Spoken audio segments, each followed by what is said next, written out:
தியானம் தானே பண்ண போறேன். இப்படி கத்தி சிரிச்சிட்டு இருக்கீங்க. உங்களுக்கு தான் பொறுப்பு இல்ல. தியானம் பண்றவங்க நிம்மதி தியானம் பண்ண விடலாம்ல. ஓ சாரிங்க சவுண்ட குறைப்போம். தியானம் பண்றாரு.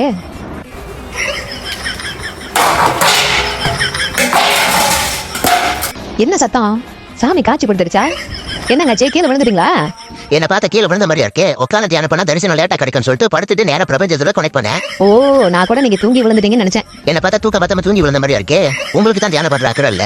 தியானம் பண்றவனே தூங்கி விழுவான்னு சொல்லுவீங்களா? என்னங்க செய்யறது? கண்ண மூடி ஒரு 5 நிமிஷம் உட்காந்தாலே ஒரு சின்ன சத்தம் கேட்டாலே கேஸ் லீக் ஆகுதுன்னு ஞாபகம் போகுது.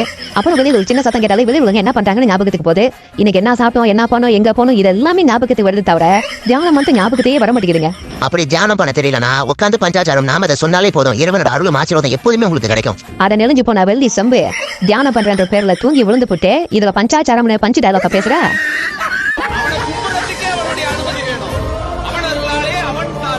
பயப்பட வேண்டிய அவசியம் இல்ல.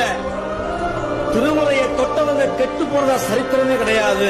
சிவபெருமான வழிபட்டவங்க வாழ்க்கையில வீணா போனதாக வரலாறே கிடையாது. இந்த வாழ்க்கையில தயவு செய்து நீங்க பயப்படாதீர்கள். சிவத்தை முழுமையா